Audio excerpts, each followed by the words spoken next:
శ్రీకాకుళం పట్టణంలో 1976వ సంవత్సరం నుండి 1995వ సంవత్సరం వరకు 50 సంవత్సరాల తరువాత ఎలక్ట్రిఫికేషన్ జరిగింది అని 1998లో సీసీ రోడ్ల నిర్మాణం జరిగింది అని గురువారం శాసనసభలో శ్రీకాకుళం నియోజకవర్గ శాసనసభ్యులు గొండు శంకర్ తెలిపారు. పట్టణంలో సుమారు 1500 కుటుంబాలు ఎలక్ట్రికల్ ఇంటి పనులు కడుతున్నారని వారికి రెగ్యులర్ చేయాలి అని తెలిపారు. కంపోస్ట్ కాలనీలో 200 కుటుంబాలు ఉన్నాయని వారికి రెగ్యులర్ చేయాలి అని 345, 46, 48, 55, 56, 358/1లో మున్సిపల్ రికార్డుల్లో గోర్జుదారీగా ఉందని దాన్ని రెగ్యులర్ చేయాలి అని జీవో నెంబర్ 30 తారీఖు 29/1/2025 ప్రకారం రెగ్యులర్ చేయాలి అని తెలిపారు. ఎలక్ట్రిఫికేషన్ మున్సిపల్ ఇంటి పనులు రెగ్యులర్గా కడుతున్నారని వారి యొక్క నివాస స్థలాలు రెగ్యులర్ చేస్తే 1500 కుటుంబాలకు మేలు జరుగుతుంది అని శంకర్ తెలిపారు.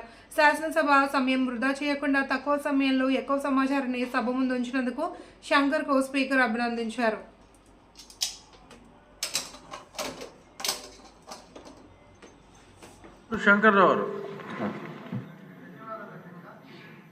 శ్రీకాకుళం పట్టణం 1975 నుండి దాదాపు 50 సంవత్సరాలు అయింది అధ్యక్ష. దానికి 95 సంవత్సరంలో ఎలక్ట్రిఫికేషన్ ఇచ్చాం అధ్యక్ష. 98లో సీసీ రోడ్లు అన్నీ ఇవ్వడం జరిగింది అధ్యక్ష. దానికి మున్సిపల్ హౌస్ ట్యాక్సులు, ఎలక్ట్రిసిటీ బిల్స్ అన్నీ కడుతున్నారు అధ్యక్ష. దానికి మొన్న జీవో నెంబర్ 30 29/1/25 ఇవ్వడం జరిగింది. వాటిని రెగ్యులర్ చేయవలసిందిగా కోరుచున్నాం అధ్యక్ష. అది మున్సిపల్ గోర్జు దారి అని దాని క్లాసిఫికేషన్ ఉంది అధ్యక్ష. 345, 46, 48, 55, 56, 358/1లో ఇలాగ ఇంకా చాలా కాలనీస్ ఉన్నాయి అధ్యక్ష. వీటన్నిటిని రెగ్యులర్ చేయవలసిందిగా కోరుచున్నాం అధ్యక్ష. దాదాపు 200 ఫ్యామిలీస్ ఒక కంపోస్ట్ కాలనీలో ఉన్నాయి.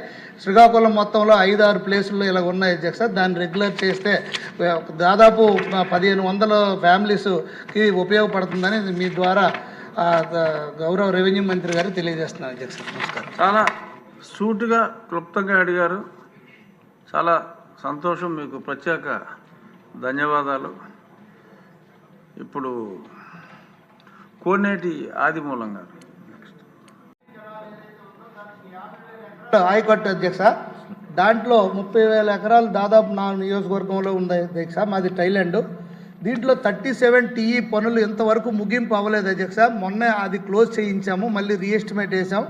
దానికి మిగతా RMC పనులు ముగించవలసిందిగా కోరుకుంటూ అక్కడ వత్సవలస లిఫ్ట్ ఇరిగేషన్ ఒకటి ప్రపోజల్ పెట్టాము. అది కూడా పరిశీలించవలసిందిగా మీ ద్వారా గౌరవ మంత్రివర్యులకి తెలియజేసుకుంటూ, కలింగపట్నంలో ఉన్న ఎత్తిపోతల పథకం 90% పనులు పూర్తయిపోయి అక్కడ మోటార్స్ అన్నీ వచ్చేసి గత 5 సంవత్సరాల నుండి తుప్పు పట్టిపోయే పరిస్థితి ఉంది అధ్యక్ష. ట్రాన్స్ఫార్మర్స్ కూడా పెట్టేశాం. దాన్ని కూడా మీ ద్వారా గౌరవ మంత్రివర్యులకి త్వరగా దాన్ని పూర్తి చేయవలసిందిగా కోరుకుంటూ, ఏదైతే నేరేడ్ బ్రిడ్జ్ సెకండ్ ఫేజ్ ఉందో అది ఇంతవరకు వంశధార మనకి ఒరిస్సాతో ట్రిబ్యునల్ క్లియరెన్స్ ఇచ్చినప్పటికి కూడా మళ్ళీ వాళ్ళు సుప్రీంకోర్టుకి వెళ్ళారు. ఇప్పుడు మనకి NDA గవర్నమెంట్ ఉంది కనుక అది తేలిస్తే మా జిల్లాకి జీవనాడి అయినటువంటి ఈ సెకండ్ ఫేజు క్లియర్ అవుతుంది అధ్యక్ష. సైడ్ వీర్ ద్వారా ప్రస్తుతానికి ఫ్లడ్ ఫ్లో కెనాల్ ద్వారా నీరు వస్తుంది. ఆ నీరుని లిఫ్ట్ చేయడానికి కోసం గత ప్రభుత్వం 175 కోట్లు మంజూరు చేస్తూ 5% పనులు కూడా చేయని పరిస్థితి అధ్యక్ష.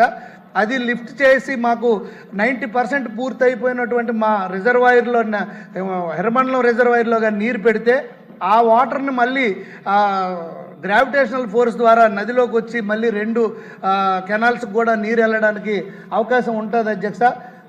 దానివల్ల మీ ద్వారా గౌరవ మంత్రివర్యులకి నేను కోరుకుంటున్నది ఏంటంటే, ఈ లిఫ్ట్ ఇరిగేషన్ ఏదైతే ఉందో 175 crores దాన్ని, అలాగే ఇంకా 10% ఈ వంశధార రిజర్వాయర్లో ఉంది అది కూడా పూర్తి చేయాలని కోరుకుంటూ, ఏదైతే ఒరిస్సాతో మనకి డిస్ప్యూట్ ఉందో అది ఇంకా వీలైనంత తొందరగా తేల్చి మాకు ఈ ప్రాజెక్ట్ని పూర్తి చేయవలసిందిగా కోరుకుంటున్నాను అధ్యక్ష.